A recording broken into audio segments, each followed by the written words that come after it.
AlbionVC's Women in Leadership series. I'm Jess, an investor with AlbionVC, and I'm joined by our talent director, Jane.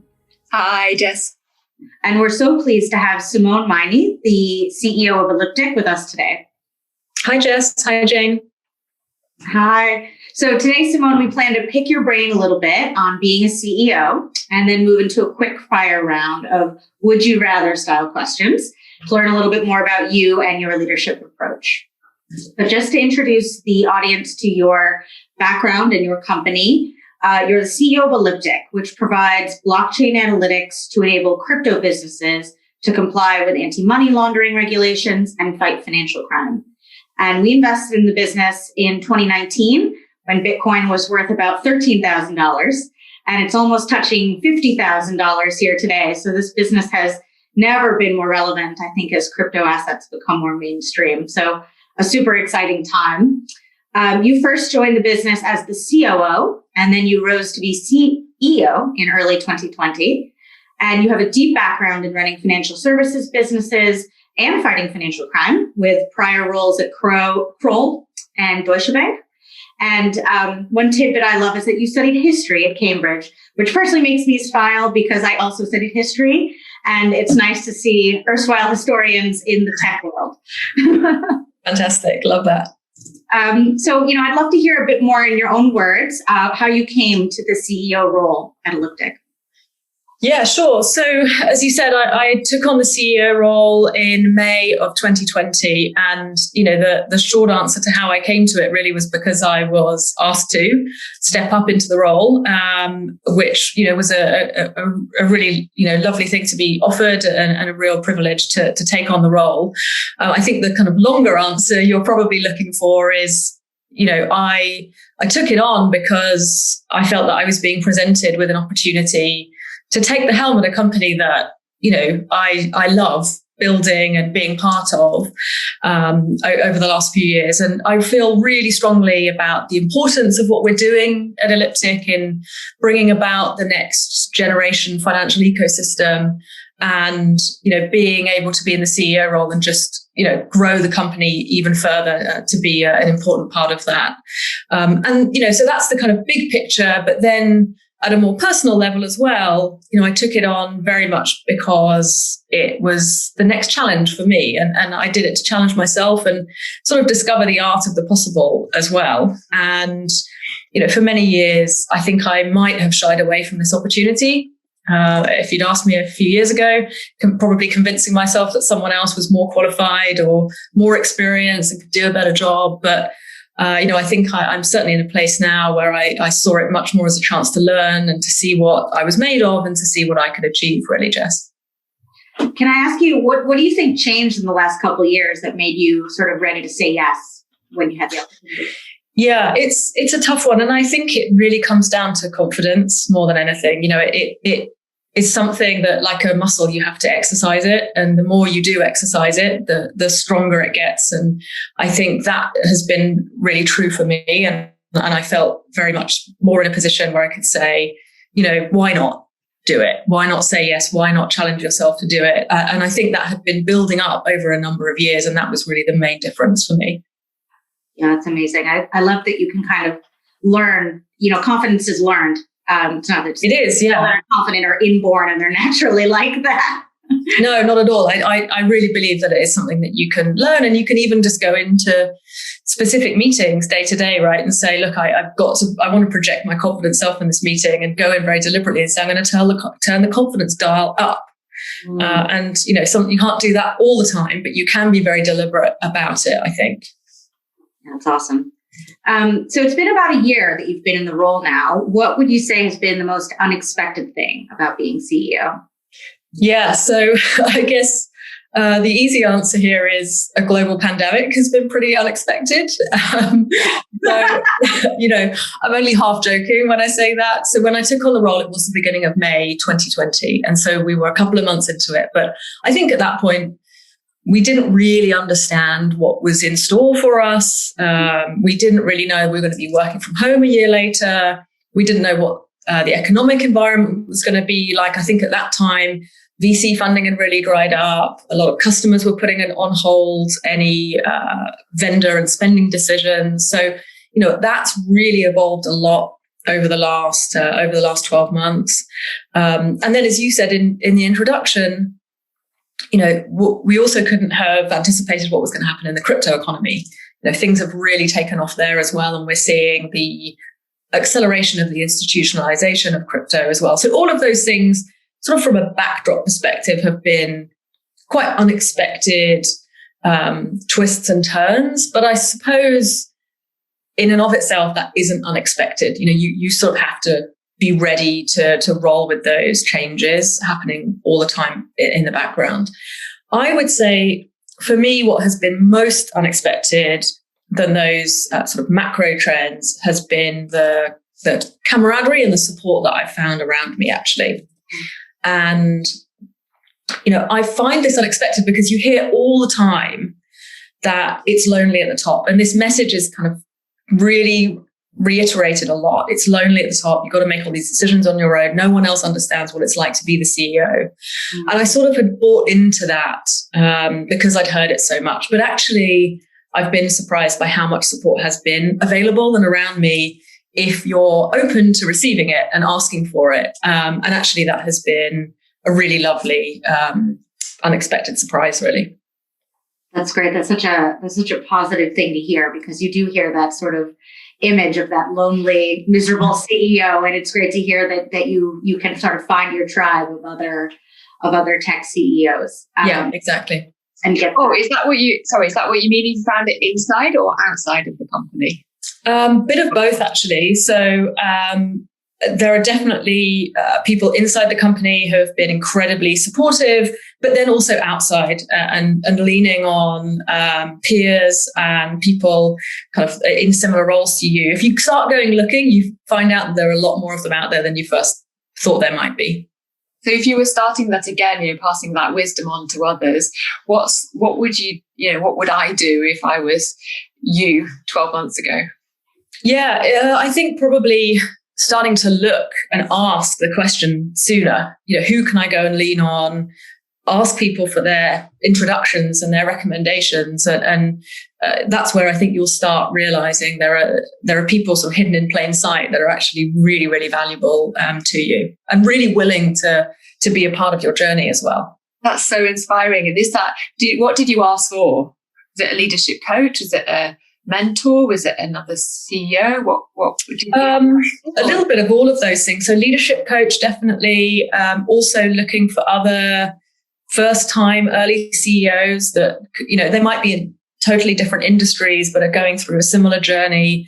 And sometimes it's just, we're not problem solving together. We're just sharing problems. And actually, as you say, a problem shared is a problem halved. And that actually relieves a lot of the burden as well.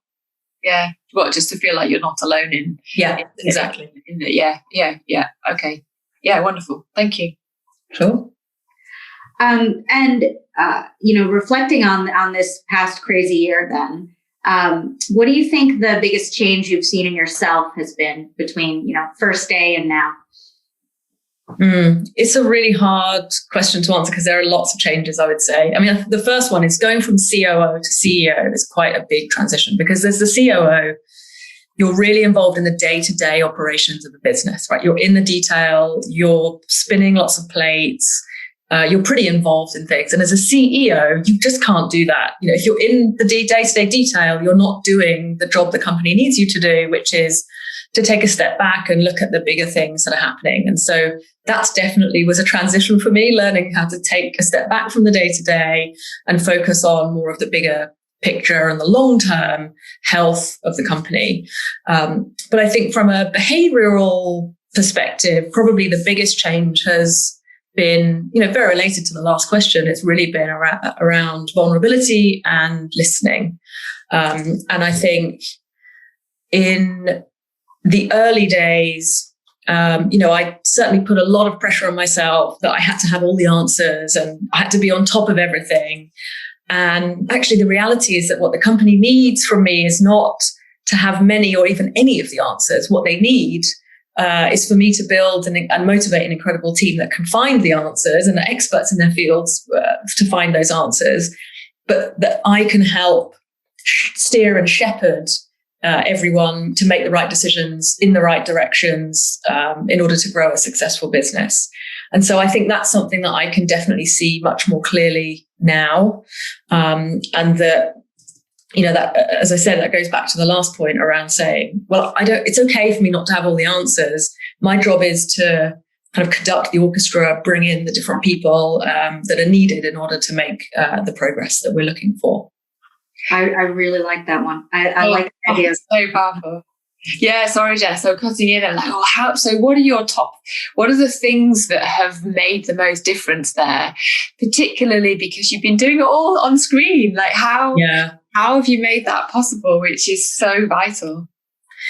Yeah, so I think, Jane, it just starts with listening with the intent to hear what people are saying. And I think that's something that I have been trying to practice, might not always succeed, but really trying to practice, making sure that the team feel that they've got the space to contribute and give their input, and that I'm not, jumping in all the time, but I'm actually giving space for the discussion to happen. And I'm almost sort of outside of it, observing and absorbing what everyone's saying, and then saying, okay, this is what I think I've heard. This is how it fits in the overall kind of strategy of the company. And this is the direction I think we should go forward in. And if you don't mind me going into a granular detail, so what's the most effective forum on screen or virtually that has enabled you to be able to achieve that? Yeah, so we are starting to experiment with a combination of less synchronous communication, and so doing a lot more in pre-prepared documentation. And that's actually been really valuable. So it means that you have to have the discipline to prepare your thoughts, write them down, present them to people, that everyone then gets to digest them. Everyone is prepared, and then we can all contribute. And that's actually been really a very healthy way for us, particularly as a senior management team, to interact, is it puts everyone on the same page. Even if it might be something to do with, for example, sales, it means that everyone in senior management, even if they're not in sales, can get into the topic and provide a really valuable set of opinions and inputs. Okay, awesome. And again, like the granular detail, is that an hourly session on screen, and if so, how many people are on the screen? Like, what's the number, the ideal number, the magic number, and how long is the meeting, that on screen meeting, to have optimum space and time to be able to share and air those views, and as you say, kind of reach some collective decisions? Yeah, so I'm not sure it's about the length of time of the meeting or the number of people. I think it's about saying, what's the point of the meeting? What are we trying to get out of the meeting? Let's be really clear. Let's not have a meeting because it's a regular meeting on the calendar. Let's have a meeting because we need to achieve something. Either we need to decide something or we need to communicate something really important. So let's be clear about the objective. Then let's be clear about the different roles everyone plays in the meeting. So something we've recently done as a senior management team is actually do what we call a contracting session, where we all take some time to agree with each other. This is what we expect from each other. This is how we participate in our kind of weekly senior management meetings. This is the prep we do. And then, we expect lively participation and challenge in the meeting. So it's sort of really helpful to set some of those norms up front so that everyone comes to every one of those meetings ready to sort of fully commit and be present and contribute. Wonderful. Brilliant. It's like leadership. It's like teamship rules, isn't it? Yeah, exactly. Yeah. Is there one that has surprised you that you hadn't sort of imagined before doing it, that now has just become a habit, if you like, embedded in your team behaviours? I think being explicit about things like we expect healthy challenge is very helpful, because then everyone knows I'm not doing this in a personal way. I'm doing this in a way because I think it's going to help us make better decisions as a company. And so we sort of all sign up to that, and it's coming. And so you're really open to it. I think that's been really helpful. Yeah. Well said. Amazing sharing. Thank you. thinking about sort of leadership and management strategies as you're managing all these sort of balls in the air amongst your senior team. How do you think about saying yes versus saying no to competing priorities? Yes, it's a great question. So I am very passionate about saying no to things. And it's really hard to do, but so important to do that. And often I'll start a one-to-one with one of my team by asking them, what are you not going to do this week? Because it gives them space to acknowledge that they can't do everything that's in front of them, and that we've then had an open conversation to say, look, I can't do these 3 things, and I want you to know that. And then everyone's expectations are managed. So it sets, I think, a good understanding that people can say no, but then also puts everyone on the same page. So I really like to say no to things if you can. Is there a meeting this week that I shouldn't go to? Am I really challenging myself on whether I'm spending my time properly? So I think it's something that we try to do and talk about quite a lot. Although, having said that, I'm probably better at encouraging other people to do this than doing it myself, if I'm totally honest. Always a work in progress, aren't we? Yeah, exactly. It's very hard. It takes such strength to say no to something, but I love that way of operationalizing it and sort of practicing it every day and throughout the organization. Like, okay, what are you going to say no to? Exactly. So that, you're accurately measuring sort of the opportunity cost of your time. That's it. Yeah. Yeah. So thinking about your team and how you've built it out, what strengths do you think you need in the person who makes you more effective as a CEO? Yeah, sure.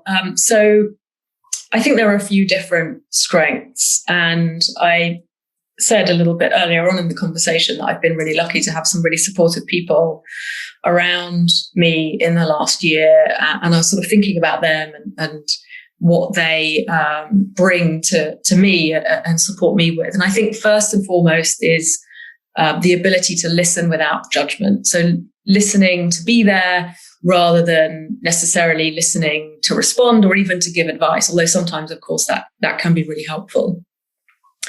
I think also someone that can provide some acknowledgement and praise. So, in the CEO role, you don't have a manager. You obviously are accountable to the investors and the board, but you don't have anyone to tell you really when you're doing a good job. So I think for me, this is important because I need validation now and then when things are going well, because I'm really good at and quick to identify when things aren't going well. So having someone that can bring a little bit of balance is actually really helpful.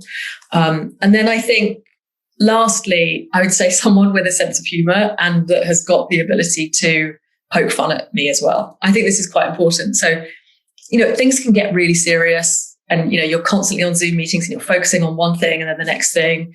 And so having someone that can just remind you to enjoy the journey and bring a little bit of levity is really valuable as well. That's great. So, listening, that positivity and a sense of humor, keeping it all in perspective. It sounds like a perfect number 2, Exactly, yeah, that's it. But I love that because it sounds like you really know yourself. I think I'm learning that. I think actually having a leadership coach has been incredibly helpful for that. Okay. So I think that's something that personally I was quite skeptical of, but it has really helped me understand where I need extra support or validation or whatever it might be to kind of make sure that I'm able to bring my best self to work every day. Yeah, and it's fabulous because they're not the kind of conventional things that you find on CV, right? And yet they are so they're so important in order to the sum of its parts, if you like, on aggregate, then gives it amplifies you and gives you more, makes you more effective and more able to be your best self, as you say. That's wonderful. Yeah, 100%. So our game of Would You Rather then kind of picks up some of the leadership traits and leadership tensions that you've already talked about a little bit, so brilliantly and beautifully, because you're going to want to have all of these things as I am. So hard decisions, it's just inevitable. But it'd be just wonderful to kind of get your insights as to, if you could only choose one out of the two, then which would you and why? So we're ready. We're going to go into the leadership Would You Rather and then into the Would You Rather about you and what goes on inside yourself. Sounds good. Firstly, would you rather hire for high EQ or high IQ? EQ. And tell me why. So I think particularly right now, you do, where we're in this remote world, you want people that have got the ability to have empathy, understand what is being communicated when it might not be actually being communicated, in order to build trust between people. And I think, it's not just in the remote world, but I think particularly now, you're working really hard to build trust through a screen. And I think if you can hire a team with strong EQ, you can create a team dynamic that is highly trusting. And I think that's the foundation of a successful team. And then you can actually layer in a lot of the skills that you need to on top of that. Yeah, I love that. And have you, in your experience, either seen people develop more EQ or learn it? Do you think it's learnable, in other words? Ooh, great question. I think it is coachable and learnable. Yeah, I do. I think, but it does require a real humility and openness to say, this is something that I want to work on.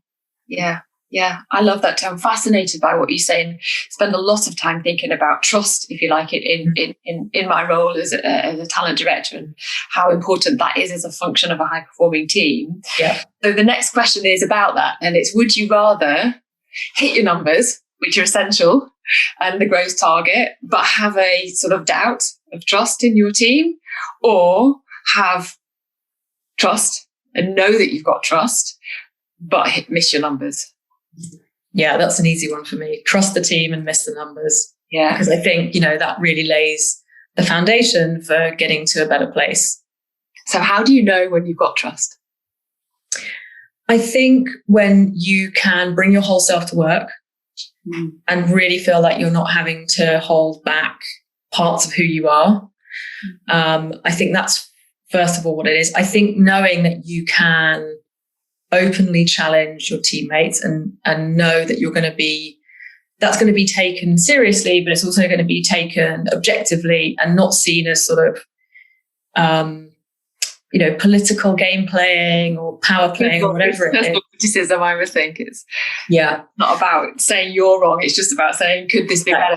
Yeah, and we talk a lot about making sure that if we are analysing an idea or a concept, we sort of put that in the middle of the room, and then everyone assesses it and contributes to it or criticising it, rather than saying, this is Jane's idea, we're going to now analyse and pick apart Jane's idea.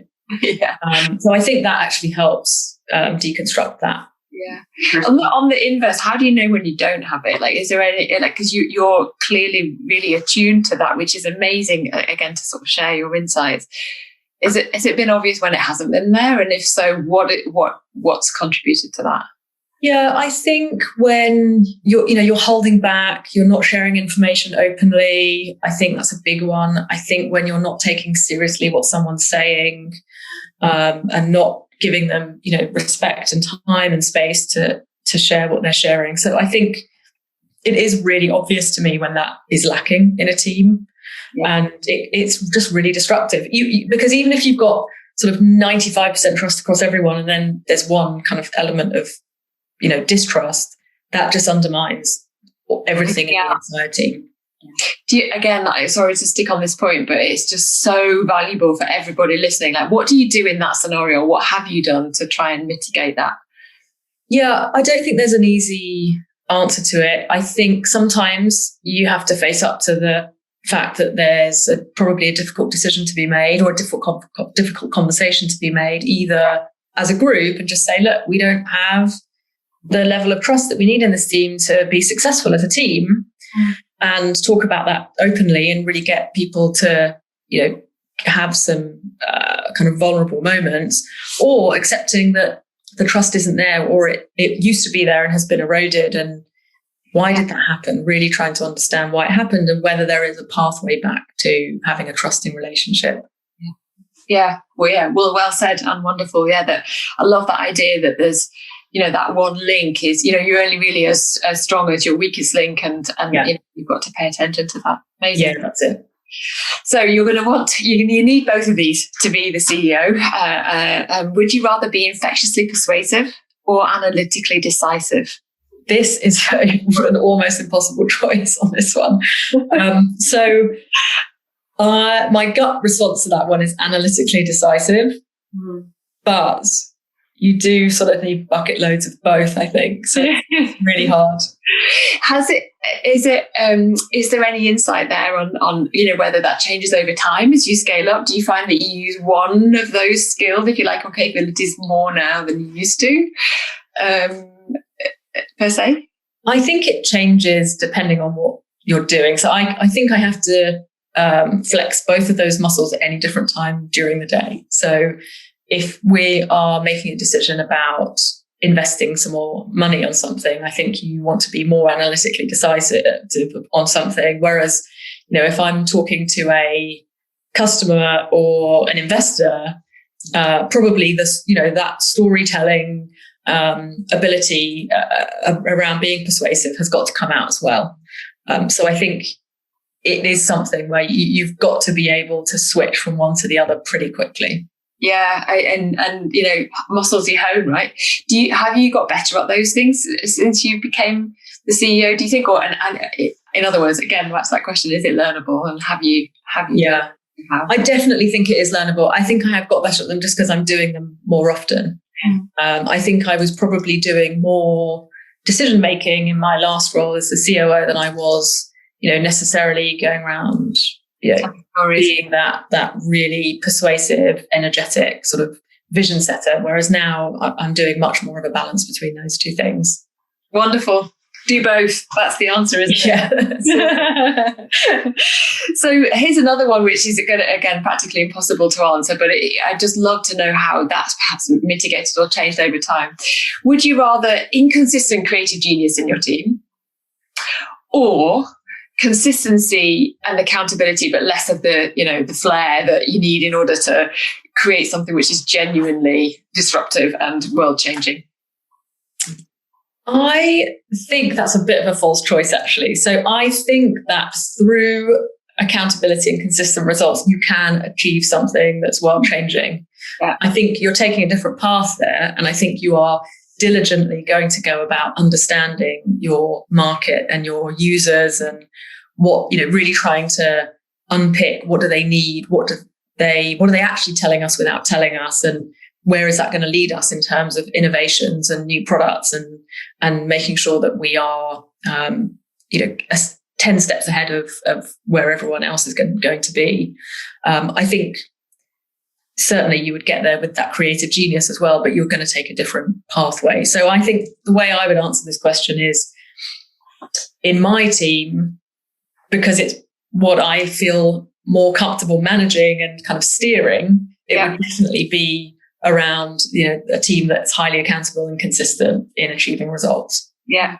I love that, because it's, again, understanding that you're the genesis of your company identity at a point in its life cycle, and then you're optimizing for best results from that. And it was always sort of slightly scares me again as a recruiter that you put all your eggs in that one basket of the creative genius, and then you wonder why it's kind of gone a bit wrong. Yeah, exactly. All could go, brilliantly right, but also it's just a risky strategy, isn't it? So now on to you. Would you rather, unless I promise I'll take less time for probing questions, but it's just so fascinating to hear your insights. Would you rather learn a new spoken language or a new computer language? So I would say a new spoken language, because I have at times been a really passionate linguist. And so having any time to learn anything new, I would definitely choose to learn a new language, because it also goes hand in hand with travel and new experiences.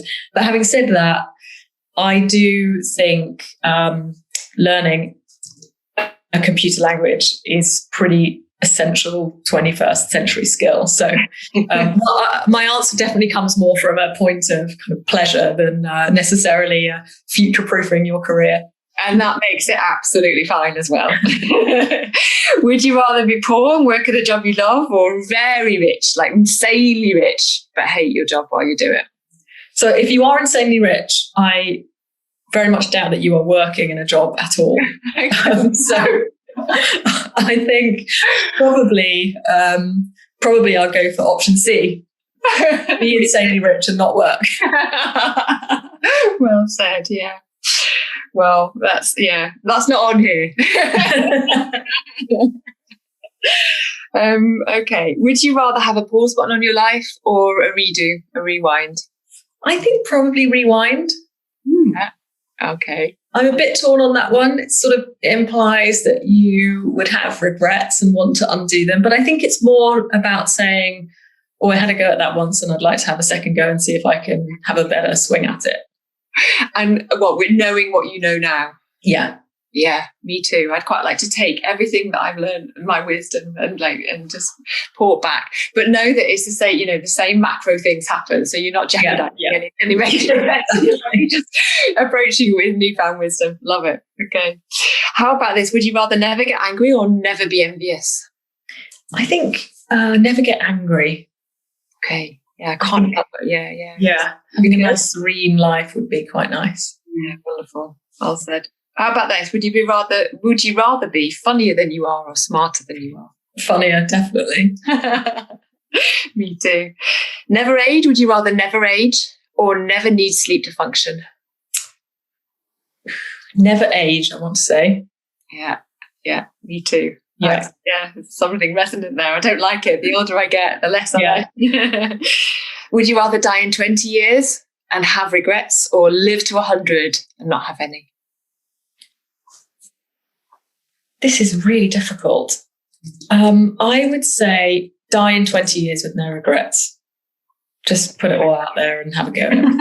Like a rock star. I mean, it's definitely aspirational. I mean, I'm definitely not living my life that way, but I think it's quite a nice framing to keep in mind. Yeah, exactly right. There's no second chances, and you actually just need to get stuck in. And just because if COVID sorted anything, it's not to take tomorrow for granted. And quite the same way that I definitely did this time last year. Yeah, that's exactly right. Would you rather be in the history books for something really terrible, or be completely forgotten after you die? Yes. So I find this difficult because as an historian, I would love to be able to say, you can still find your way into the history books for doing some brilliant things as well. But that's, as you say, it's not in the question. So I would say be completely forgotten in the history books, but doesn't mean you're completely forgotten altogether, of course. Wonderful. Yeah, exactly. Still immortalized for those who love you and have shared the journey with you. Yeah, sounds like a great middle ground. I like that a lot. So we'd just like to sort of conclude on a note of some lessons learned. So thinking back, what advice would you give to your younger self, knowing all that you know now? Yeah, I think it's pretty short, to be honest. I would say trust your decisions and listen to your gut. Those two, absolutely. Care a lot less about what other people think about you. And always have the extra glass of wine. I love that. That's perfect. So amazing. That is so amazing. Oh my gosh, can you imagine when we're actually going to be able to have a glass of wine? Yeah, We're getting there. We're definitely going to have an extra one, I think. We all deserve it.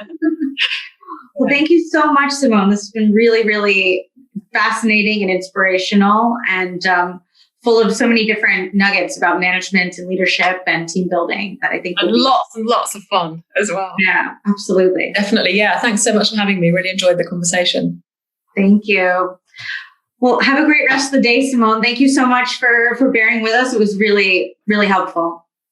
Great. Lovely to see you both. Thank you very much. And honestly, just listening, the insights there are going to be really, really helpful to anybody listening. So just beautifully articulated.